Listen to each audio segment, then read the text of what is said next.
right, welcome everybody, and thank you for coming to today's information session and alumni panel for the College of Arts and Sciences and the Maxwell School at Syracuse University. My name is Rachel Skipper. I'm the Assistant Director of Undergraduate Recruitment in the College of Arts and Sciences and the Maxwell School at Syracuse. That means that I meet with students like you and their families, review applications, consider students for scholarships, and do all of our virtual planning and communications. So I'm happy to have all of you here. I already noticed some names that I've seen before, so welcome back if that's you. And more importantly, I'd like to move on to our panelists. So as you can see, we have a panel here who represent the different majors, different areas within the College of Arts and Sciences in the Maxwell School. So a nice diverse panel showing us different elements of the arts and sciences experience, which you all know is quite broad, with different majors and different minors representing many different areas within the natural sciences, mathematics, and fine arts. So can we just start, I think, with AJ introducing himself to the group, and we will move through the panel in the order on the slide. Sure. Hey guys, thanks for having me. My name is AJ Schramm, originally from upstate New York. And so Syracuse is a big part of my life growing up. And so it was really the only college that I really wanted to attend. Yeah, I had an amazing 4 years there. I majored in biochemistry. I was part of the Rene Crown Honors Program there. Did some research, did a lot of other things, and then moved on to medical school at Stony Brook University Medical Center. Finished there in 2020, and now an anesthesiologist at Columbia University. So thanks for having me. It's good to be here. So hi, I'm Melissa Lee. I graduated from Syracuse in 2017. I actually transferred into Syracuse, so I'm very familiar with trying to figure out your major and then going through that journey. And I actually switched my major. Ended up graduating with an ETS major, and then my concentration was in film and screen studies. And I currently am a senior associate for the audience engine team at Worldwide. I'm sure you're very confused on what that is. I basically work at an ad agency on the strategy team. My client is currently Johnson & Johnson, but previously I've worked for different agencies. I've worked for clients like Google, Target, and L'Oreal. I don't know if I'm missing anything, but I see that there's a marketing and advertising major on the call here, so hopefully I can offer you some advice. And then Lauren, go ahead. All right. Hi, everybody. My name's Lauren Peduto. I work as a speech language pathologist. I was fortunate enough to go to Syracuse from 2013 to 2017, where I majored in communication sciences and disorders. My minor in business management was actually through the Whitman School. So for some prospective students, it's good to know you can major in one school and minor in another. After finishing Syracuse, I went and got my master's degree in speech language pathology at Worcester State, where I now work as a speech language pathologist. I help out at Worcester State, and I work in the public schools. So if there's any questions about communication sciences and disorders, that particular major, I'm your go-to person. Yeah, so like I said, a lot of different interests here, a lot of different majors and minors on the slide, which I love to see because, again, I feel that's really representative of the experience that you get in the College of Arts and Sciences at Syracuse. I do want to just briefly show you all the list of majors that are an option for you with us. Again, we're not going to be going into a lot of detail about these programs, but for those of you who haven't joined us at a session before, I think it's nice for me to give you proof of evidence when I say we have a lot of programs. So those orange and underlined programs are the Maxwell majors at Syracuse, and the navy programs are the arts and sciences programs. And this is really a list of programs that you can choose from. I know our panelists likely had to make some hard decisions about what they really wanted, and there's a lot of shifting that goes along with being a college student. So you should really view this not as a list of decisions you need to make now, right? Or something that will pigeonhole you for the next 4 years. Rather, you should view this as your set of options moving forward. And likely, as you saw from our panelists, majors and minors, you'll be doing more than one thing from this list or drawing from other resources around the university, like Lauren mentioned. So with that, I kind of want to dive a little bit deeper into that concept. Developing a customized academic plan. How do you work out what you want to study? combining different programs and or changing your mind at Syracuse, as I know that's a common experience. So do any of our panelists want to volunteer to talk about that process? How did you land on the major minor combination that you ended up graduating with? Sure, I can start, I suppose.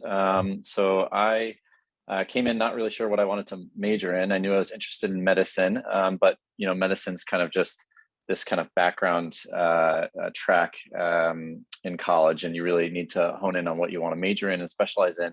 And so I kind of just looked at the requirements of each major and what kind of classes they took. I was interested in biology. I was interested in chemistry.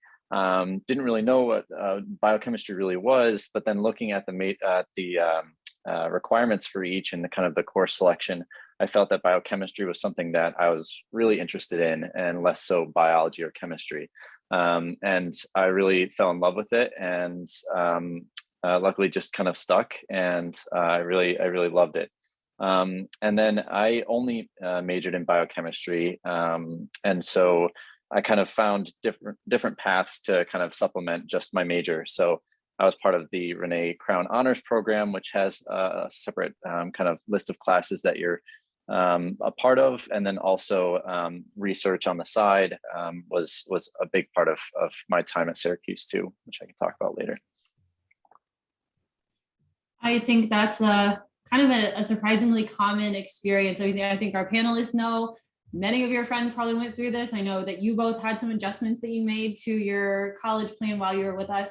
And I think that we see that from a lot of our students. In fact, one of our advisors told me earlier in this year that over half of arts and sciences students change their mind once they are, they have their major and they think they know what they want. They add a minor, they change to something else, they add a second major onto that. So students, this experience might be a little terrifying to you now, thinking about that level of uncertainty. I could certainly appreciate that, but you should know that that's a common experience, and that's kind of what we're here for. Put things in front of you you have not been able to learn about that much before, especially Lauren, right? Communication sciences and disorders. That's not something that many high schools or secondary schools would give you any instruction on. Lauren, do you want to talk about that a little bit? Kind of sure. Opening your eyes to new topics that maybe you didn't get to take in high school. Yeah, so similar to AJ, I was interested in health sciences of some sort, but I didn't know what exactly that would look like. And I took the Intro to CSD course that I don't know if it's still offered as an elective, but at the time when I was there, it was an elective, and I loved the course material throughout the semester. And then I figured out, wait, how do I declare this as my major? So from there, that's how I kind of discovered CSD, was through that intro course that freshmen were allowed to take when I was at Syracuse. So absolutely, students, you should know that there are a lot of elective courses available to you, a lot of classes outside your major. It's really not the case that you come into Syracuse as a psychology major and you just drill psychology for 4 years. That's not the point of a liberal arts education. That's certainly not what we offer at Syracuse. You will be able to take courses like Lauren got to take an intro CSD course, and that was an aha moment for her. I hear that from a lot of our students as well. They took a course, something they thought they'd like, they didn't realize how much they would like it, and now it's their whole life, right? So that does happen quite a bit. Helping you navigate through all these options are our academic and career advisors. So while there are a broad array of options, while we do hope you are a little creative and exploratory as a college student, you should know that you're really not in that process alone.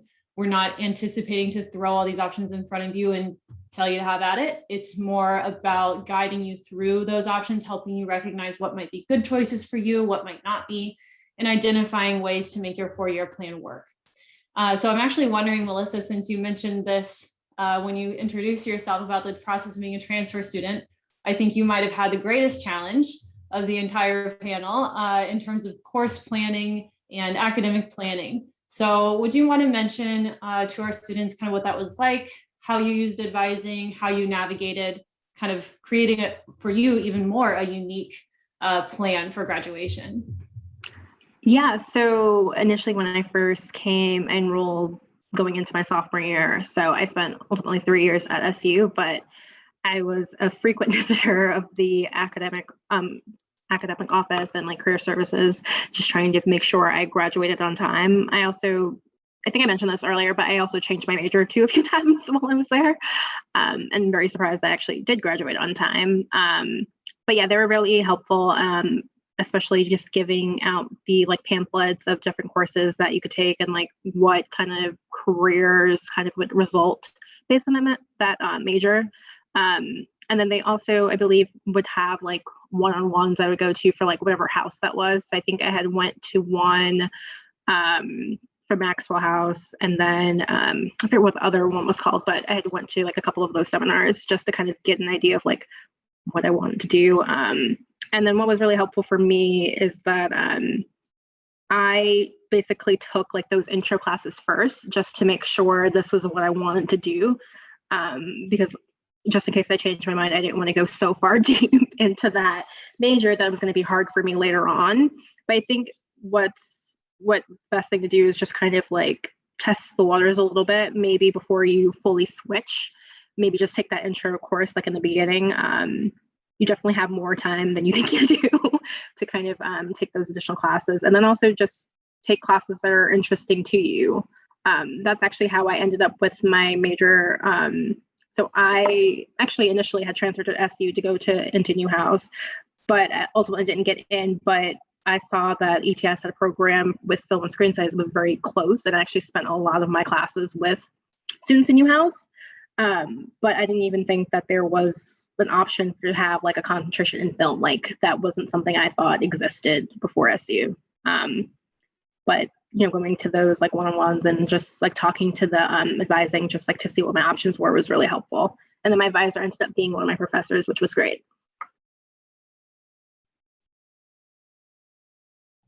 So I think those steps that students take are very important. And like Melissa said, not only did she come in late, she also changed her mind a couple of times, and she still graduated on time. And she said she spent a lot of time hanging out in her advisor's office. And that's what I would recommend all students do, because that's how you get that flexibility. That's how you get those opportunities to change your mind and make changes to what you're doing. You're not stuck to kind of a pre-cut plan. It should be changing as you change. And our advisors are really there with our students doing that on a day-to-day basis.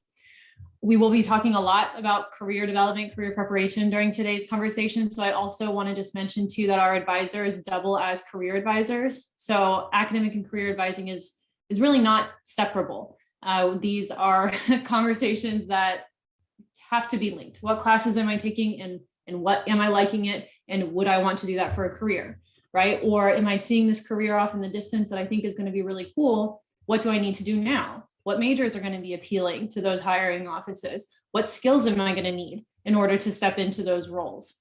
So academic and career advising really has to go hand in hand. And at Syracuse, the one person that you're seeing for all of your academic advising is the same person that will be helping you down the road with career advising. That career prep, I think, really happens quite heavily outside the classroom. Yes, in the classroom, you do gain skills. You get knowledge that is absolutely required if you're going to continue in really any field that is closely linked to that program after college. But I do want to spend a lot of time today talking about what goes on outside of our classrooms that really helps students kind of get that extra edge when they are taking their first steps outside of the university. We will be talking about internships. We will be talking about research, and we will also be talking about pre-professional advising, pre-health advising, pre-law advising at Syracuse for the next few slides. So just kind of a little introduction into what are students doing outside of class? What did our panel members do outside of class to prepare? So did any of our panelists do an internship that they would want to share with the audience about, and talk a little bit about how that either pushed them toward a career or away from one, prepared them for what they're doing now? I can go first. One of the internships for me that stands out was actually, I think it was going into my junior year. I either going to my junior or my senior year, but I interned at a council member's office in Manhattan. They actually had a lot of students from SU that worked there for the summer. I want to say maybe 7 or 8. It was a lot of us. And that showed me that I really don't want a career in law or in that area. because like right after that, I think, yeah, this was definitely going into my senior year, because like at that first week coming back to campus, I was like, I'm changing my major. I'm going back to English. And this is not for me. So things like that, internships do help you figure out what you wanted to do. And actually, when I graduated, I didn't actually have a job. Like I had an internship lined up, but I didn't have anything full time. I was working at a lifestyle publication as working with their editorial department. And I was like, oh, this also is not for me. So internships definitely help. And neither was paid. I know like sometimes that's also an issue, but there are great opportunities to, if you do like a thorough research, I know they go quick, but for like paid opportunities. But for me, for sure, internships helped me figure out what I didn't want to do. And this isn't necessarily internship, but when I was at SU, it was actually a part of this organization called Scope. And that was actually, I would say, was very influential in just like teaching me how to be in like a working environment. It was the e-board. It was like an e-board position for kind of like the events on South Campus. And I would say that was very helpful, like in like going through my career, like just like emailing vendors to kind of set things up, working with budgets. I would say that experience for sure was like the main thing that helped me make that transition from being a student into being someone in the workforce. Absolutely. And I like, for two reasons, that Melissa brings up those stories. First, she did an internship, she didn't like it, she moved on. How lucky for her that that happened as a college student and not at her first day at work, right? We want you to be going into these environments and learning what it might be like to work in the field before that's your paycheck, right? Before that is your life. And that's really the point of internships, let you test things out. A lot of times we hear these really glamorous stories about internships and how great they were and how this is what the student wanted to do. Like I mentioned, Lauren's first day in the CSD course was kind of like an aha moment. A lot of times our students tell those types of stories, but I think it's really important to also hear from people like Melissa, who went into an environment and thought, whoa, get me out of here. This is not what I want. And that is just as important of an experience as an internship where you decide that this is something you want to do more of. Secondly, I want to reinforce that idea of student clubs and organizations on our campus. Just a quick number for you all, we have over 300 student organizations. That provides our students with a lot of room for creative freedom in what they do with their free time, but also a lot of room for professional development, working as a team, lines that they can use for their resumes. So internships are not the only important thing here. So thank you, Melissa, for bringing that up, because I didn't have a slide on that. And I think that's an important thing to mention. Does anyone else want to chime in about internships or general work experience outside of research that they did? Looks like AJ and Lauren are both ready to answer this. So Lauren, why don't you kick off and then we will loop back to AJ. Sure. So I didn't have a particular internship experience, but Syracuse did offer a job shadow day where they pair you with an alumni that's working in your area. So I got to shadow a speech pathologist here in the Boston area. And it was great. She was working with adults who have cognitive disabilities, and it really just showed me the scope of practice for my profession, that I can work with someone as tiny as 3 years old and someone up the age range past 80. So I really enjoyed that Syracuse offered me that experience, or I wouldn't have even seen the other side from pediatrics where I work now. Thank you. And AJ? Yeah, so I didn't do necessarily an internship either, but I did, my roommate was actually an EMT prior to arriving to Syracuse. And so I got to know him during my freshman year, and he joined Syracuse University Ambulance, which is a student-run organization where it's basically an organization of EMTs. There's about 75-ish members. And we respond to calls, both on campus and off campus. And we're kind of, taking 911 calls. We're driving the ambulances. We're the EMT in the back doing patient care.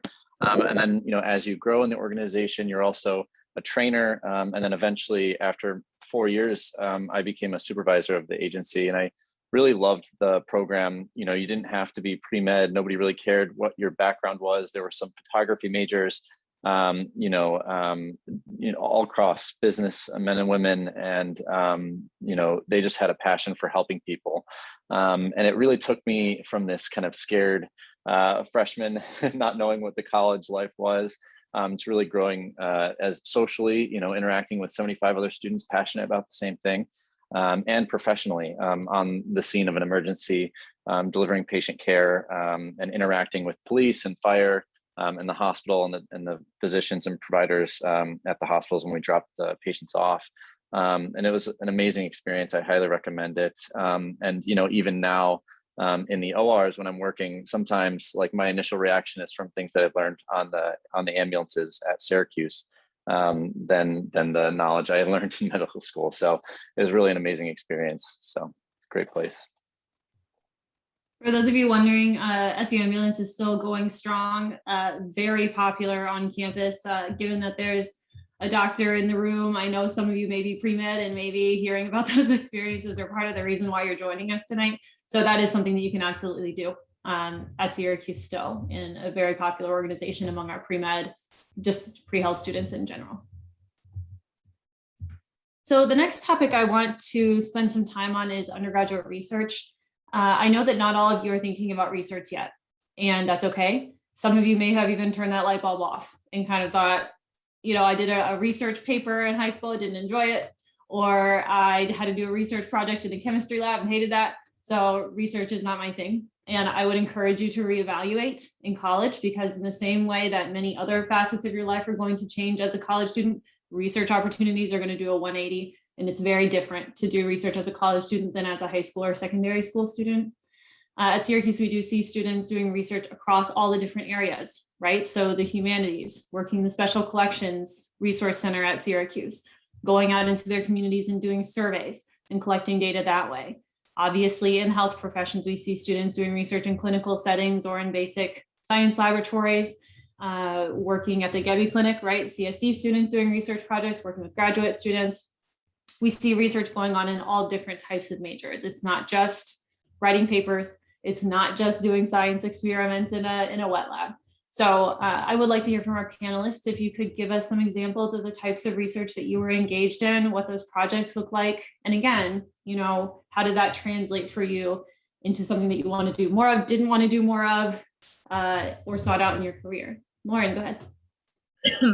So I was fortunate enough to participate in the speech production lab. It's run by one of the professors up at the Gebby Clinic at Syracuse. I got involved in the research simply because we had a research presentation day where all the professors in the department did like a 5 to 10 minute presentation on what they were researching. And Dr. Preston's research I was super interested in, and had to do with an ultrasound study. So I went up to him and just said, hey, I'm really interested.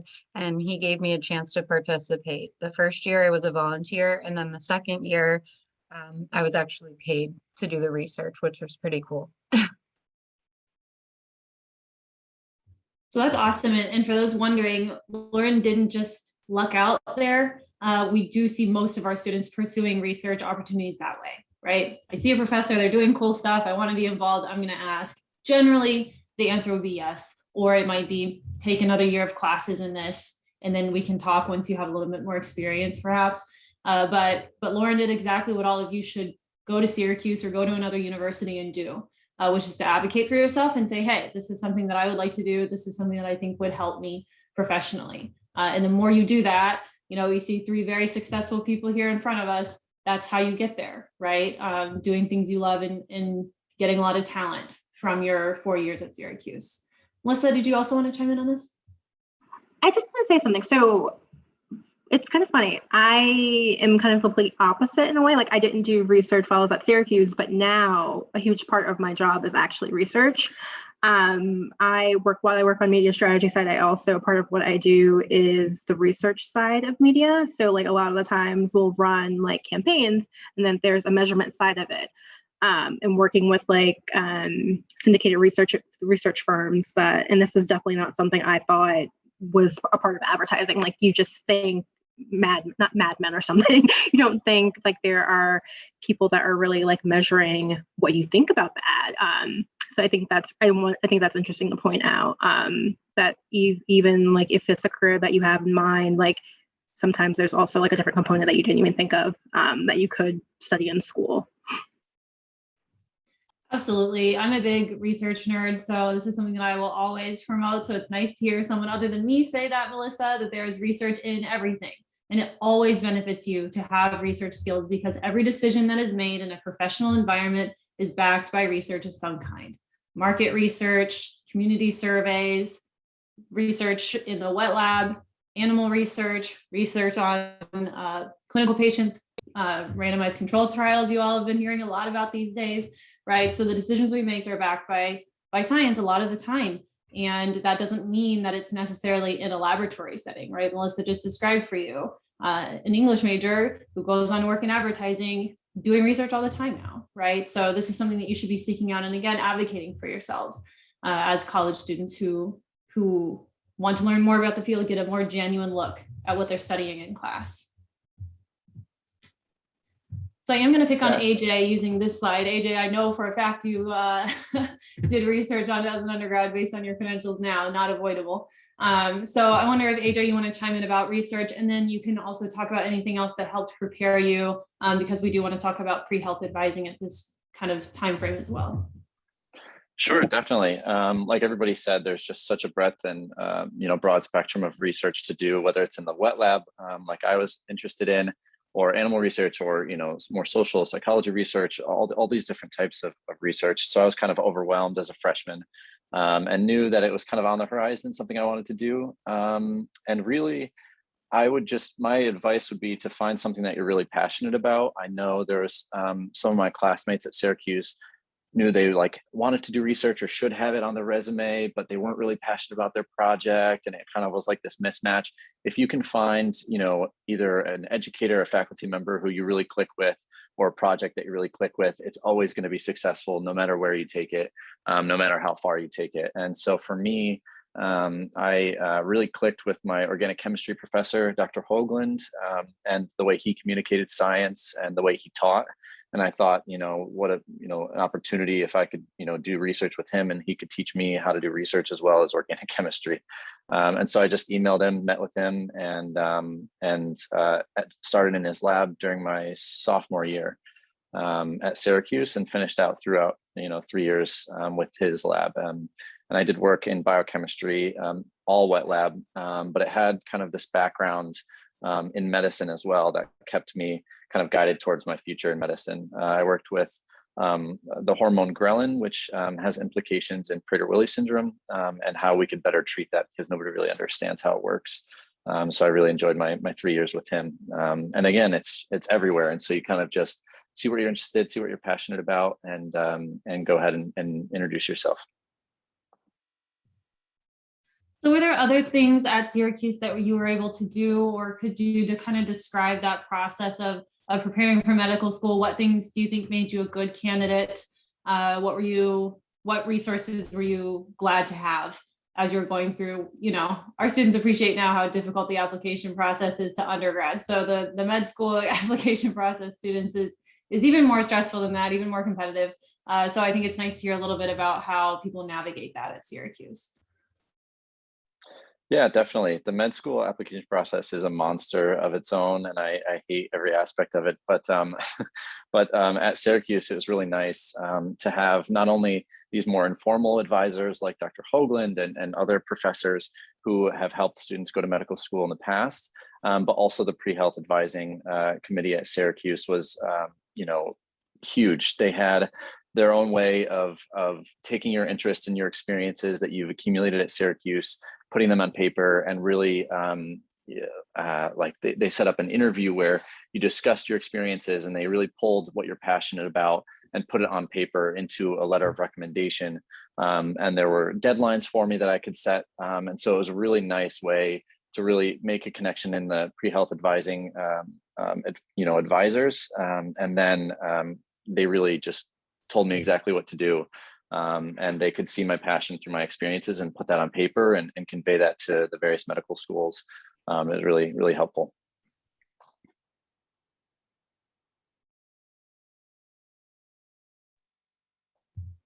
Let me just mute myself and then start talking. Nailed that. So students who are kind of thinking about going to medical school or any health profession, dental school, veterinary school, any kind of health sciences profession that requires more education after your 4 years, or going to law school.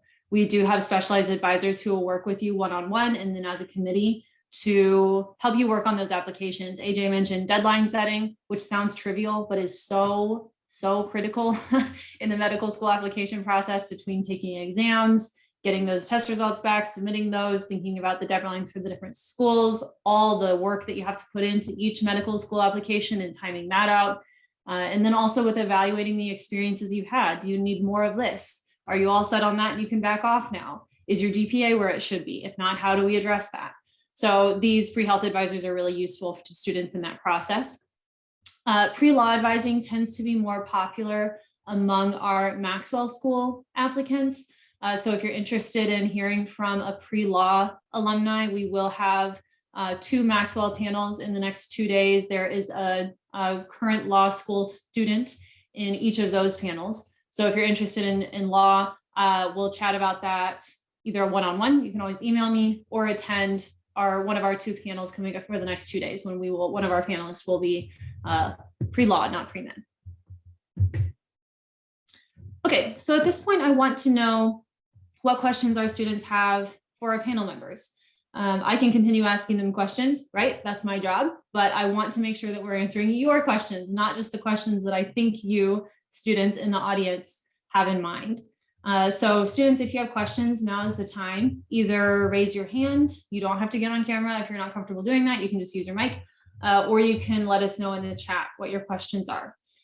This is more of a general question, but I was just wondering what the most extraordinary class you've taken at Syracuse was and why. Great question. And I think each of our panelists could kind of respond to this. Melissa, do you want to start? Thank you. I think for me, the most extraordinary class I took was probably like a intro gender studies. At the time, the professor teaching it was getting her PhD, and it just opened my mind to just a different way of thinking. And so I think for me, that was like very extraordinary, just putting on a different lens. And like, these are also things that you don't learn in high school. And it was like all new to me and just like very interesting. I definitely felt like going into it, especially being a Black woman, that I felt like I knew all these things, and I was just like, oh no, I don't. So for me, it was very interesting. And I think that was probably one of the best classes I took. Another class that was really great, which was like an anthropology, like 101. It's all the 101 classes basically that just kind of show you just like a different way of thinking, or just like a topic that you just don't know. I think for me, like especially, it was just like classes that were new and just like wasn't even like a thought like in high school. So for me, the other class was like anthropology 101, which I think was what was my initial interest into the ETS film concentration, because this anthropology class had like a film component. And it's just like, oh, I didn't know you could do this in a college class, watch a film and take a test on it. This is great. Not to make it seem like all you do is watch movies, but that to me was really interesting. Just kind of it put in perspective to me like how film can in a way shape someone's way of thinking and can communicate things about a specific culture. So those 2 for me were probably the most inspiring classes I took while there. Awesome, thanks. Lauren, do you want to answer? And then we'll go with AJ, and then Rita, we will take your question. Sure. So I really liked psychology. I think it was 355 child psychology. I thought, again, just like Melissa was saying, it really opens up your mind to a different way of thinking. For me, looking at it from a speech pathology standpoint at that point, I was thinking everything was clinical, not really tying in all of the things that could have happened in the child's history that could contribute to the behaviors they're displaying or their actions. So I thought that class was really, really beneficial to my overall clinical skill and just furthering my knowledge of working in pediatrics. I think so many. I think one that really like transformed my thought process was kind of after my freshman year, where I had a lot of general courses. that touched on all the basics of sciences. I had organic chemistry with Dr. Hoagland, and it really just transformed the way I thought about science. And I realized that there was just so much more than just the basics. And I think I really fell in love with that. But also just joining the honors college, they had so many classes that you could just just sign up for voluntarily, and that just had so many different topics, like a beautiful mind, which we kind of took kind of controversial figures in sciences and in history in general, and just thought about what the definition of a beautiful mind was and how they kind of were pioneers of their craft, but also had a little bit of a dark side. And so that was kind of interesting. And I also took like zoo management for fun, and I had amazing professors in zoo management, and they brought in animals. And so it was just a huge number of classes that just transform your way of thinking. I want to underscore what our panelists said, changed my way of thinking. Every single answer to that question, right? It's taking those classes, stepping outside your bubble, being a little creative in the course selections that you make that change what your major might be, that change what career path you might be on, that make you learn about what is the right fit for you. And you may not know right now, you probably don't. So that's why I kind of underscore the importance of being a little creative and expecting things to change. As a college student, I don't think that's advice that you hear enough at this point where you are in the college process. So Rita, go ahead with your question. I had a question to Melissa because I'm applying to Syracuse for a major in, I think it was business marketing and for a minor of advertising. So I was just wondering, so how hard was it to get out of, like after you finish college with your chosen majors and minors, how hard was it to go out into the sphere of marketing and flourish? So I was actually very lucky. I feel like this is like a very weird thing to say, but like I felt like I was very lucky. Like it was very minimal effort on my part to make that transition.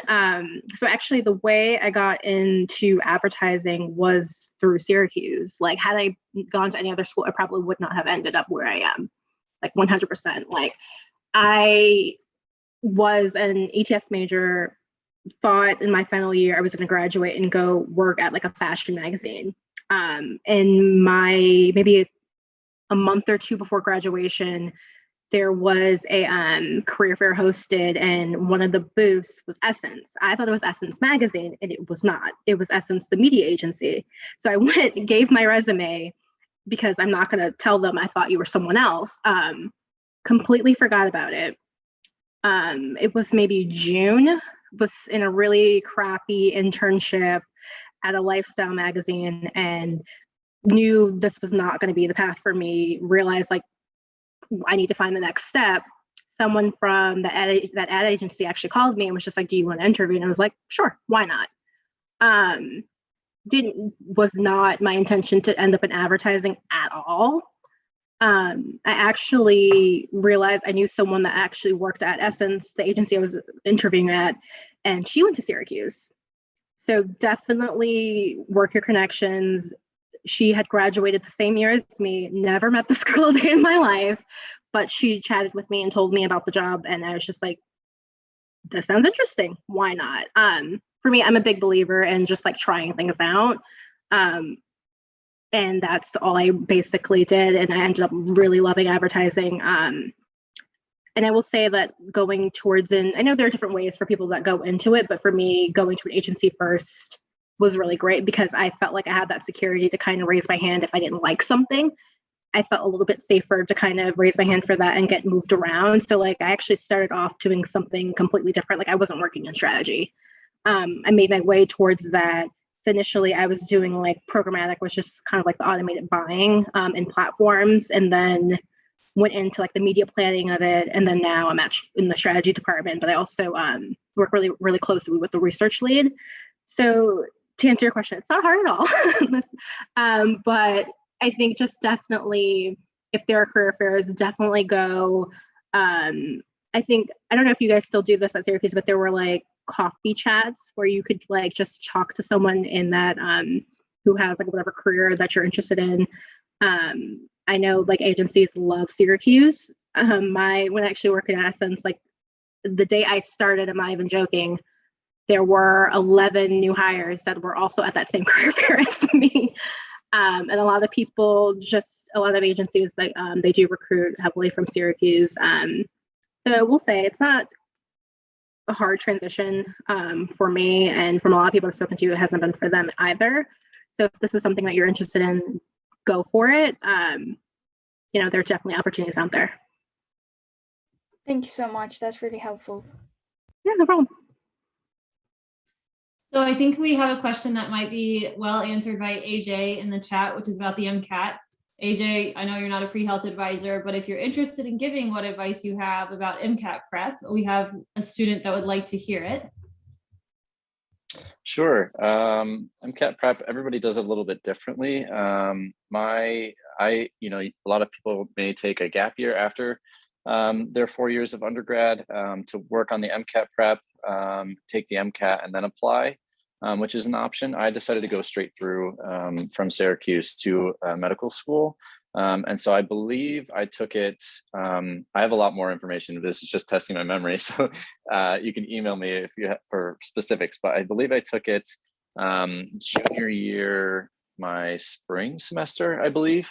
And it was kind of nice just the way it worked out because I had just taken biochemistry 2, and that kind of covered a lot of different MCAT topics. And so it kind of cut down on the breadth that I needed to study for. So I think junior year is a popular time if you're going to go straight through to medical school, but a lot of people do it differently. And I can tell you more about that if you want to email me or contact me somehow. Savannah, go right ahead. Hi, my name is Savannah, and I have a quick question specifically for Lauren. I know you said you're working as a speech pathologist, is that right? Yep. And I wanted to know what does that job entail? It sounds like so interesting. Like if you had to kind of describe it on like a day-to-day, how would you describe it? And how did Syracuse prepare you to go into that type of field? Great question. Thank you. So what my job looks like, there's a range, but I work at a public school in the area. So I pull students from classrooms. We work on articulation and maybe different language concepts. I also work for a private practice after school through the same company, where I see students one-on-one that have a range of disabilities, could be dyslexia, could be autism. So it's definitely never a dull moment, and I am always busy. I think Syracuse prepared me really, really well for the graduate school process. In order to become a speech language pathologist, you have to go and get your master's degree. Syracuse does have a program. I just chose at that point to be closer to home.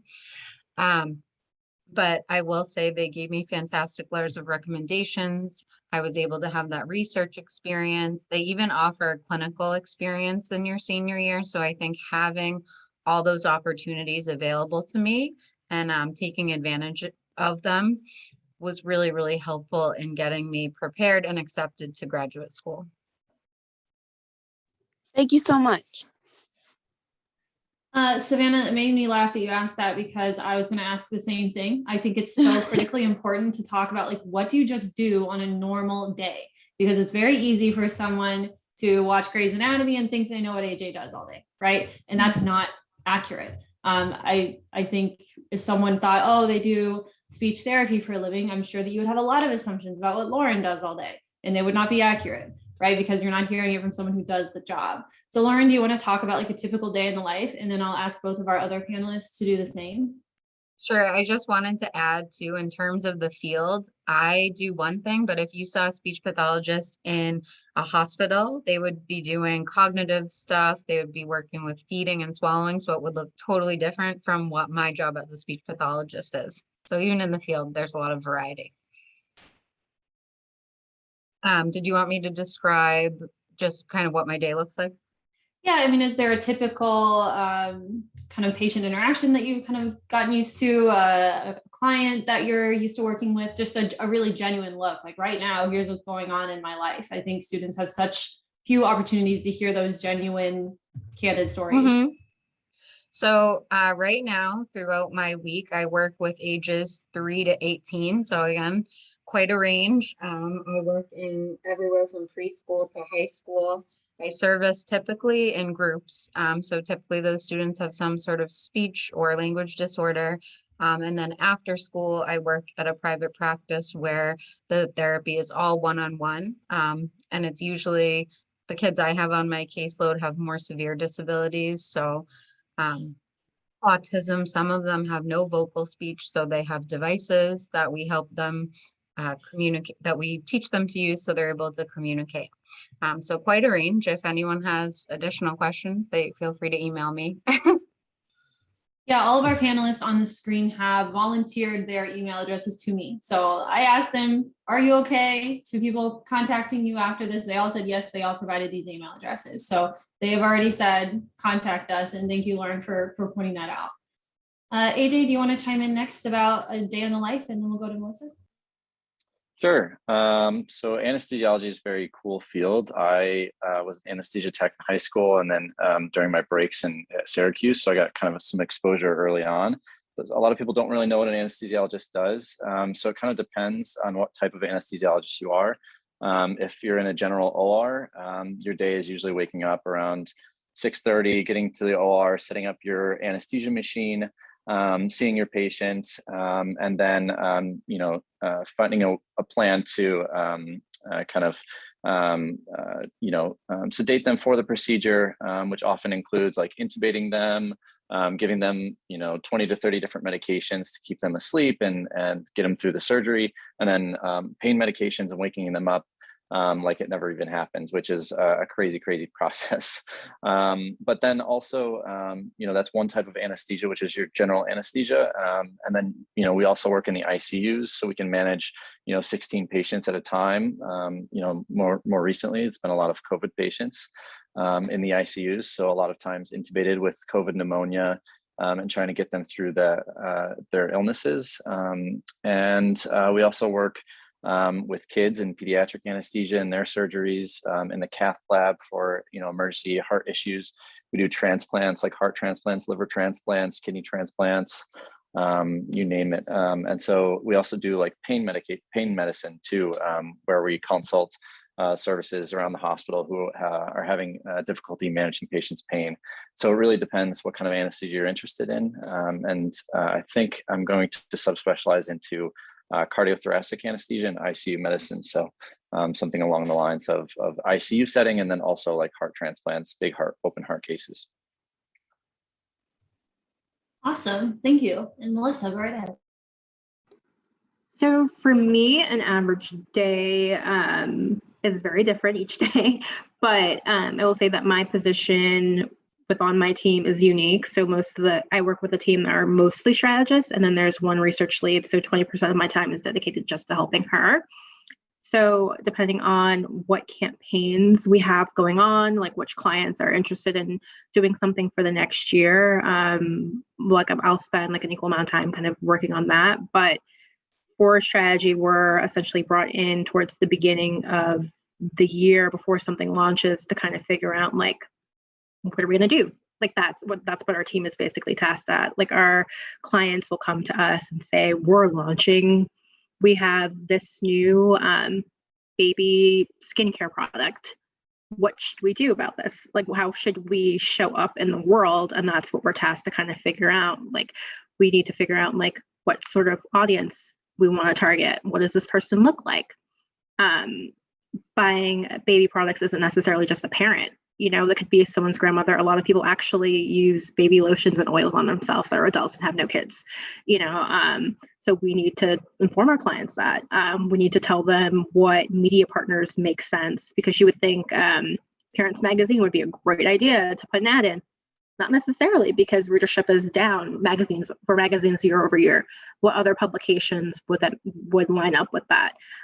Lots of parents love Bravo. That would make more sense in a baby magazine or something like that. That's what we're tasked to figure out.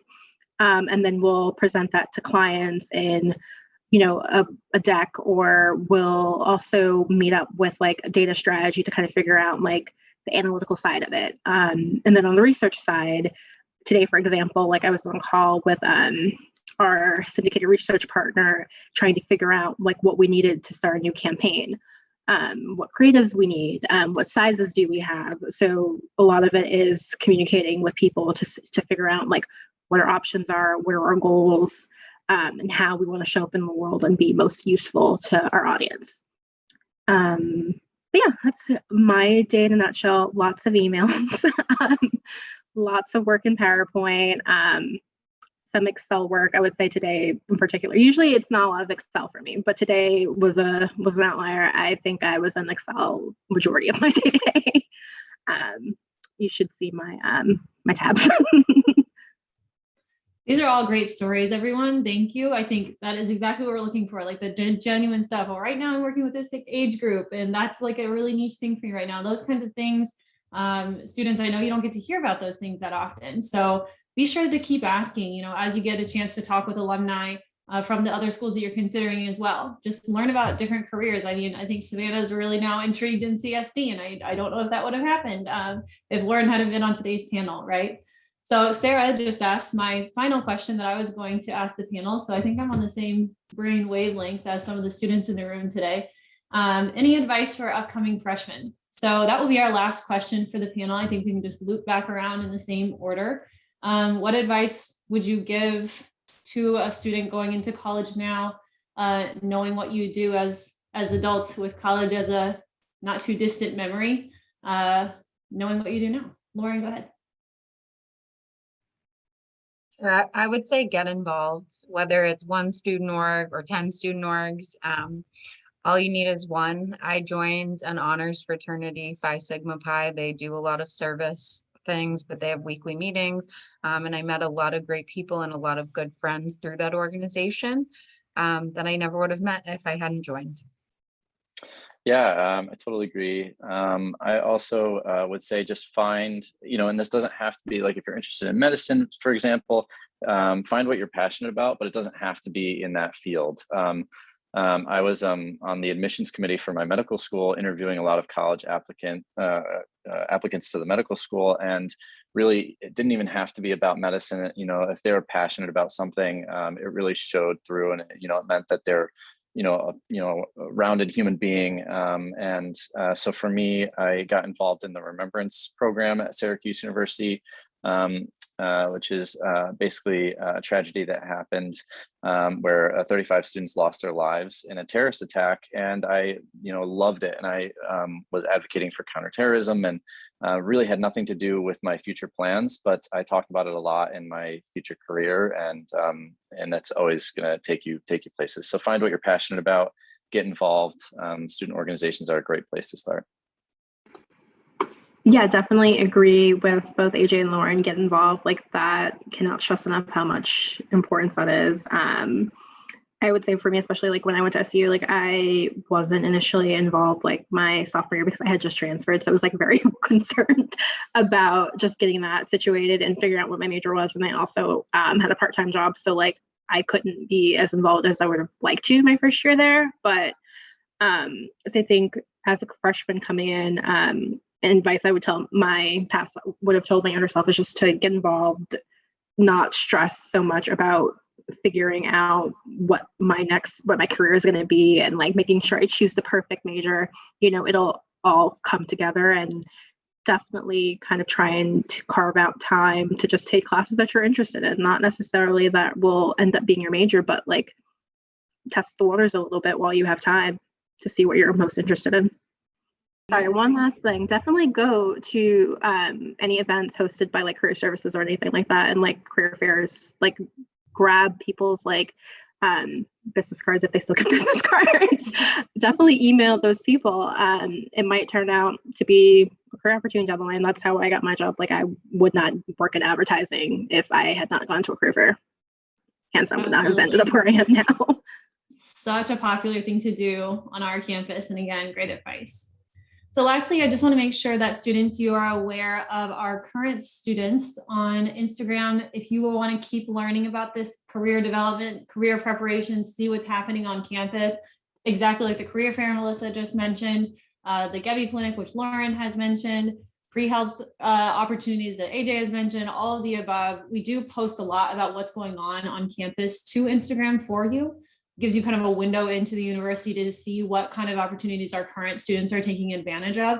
So you can scan the QR code on the slide or follow the link in the chat to follow current students on Instagram, because that's a good, easy way to keep this conversation kind of mentally going without having to join another hour-long Zoom with us. We know you have limited time, so Instagram is kind of a low-key way to keep an ear to the ground at Syracuse. So with that, I want to firstly thank our panelists so much for their time after work hours. Now that you've heard about their busy schedule, students, I know that you appreciate this time from them as much as I do. So thank you to the three of you for all being here, spending some time with us, sharing what was through and through fantastic advice for our student audience here. And students, thank you for taking time out of your schedules. We don't want to downplay that either. We know that this is a crazy time for you, a stressful time. And I appreciate you taking some time to spend with us at Syracuse. So for those who have questions following the session, I warned you before, grab a screenshot from our panelists' contact information or email me if you need me to put you in touch with the panelists following the conversation. And of course, it is my full-time job to help you. So email me, my email is above if you need it, and I'm here to chat whenever you need me. Thank you everyone for being here, and I hope to see you all next time.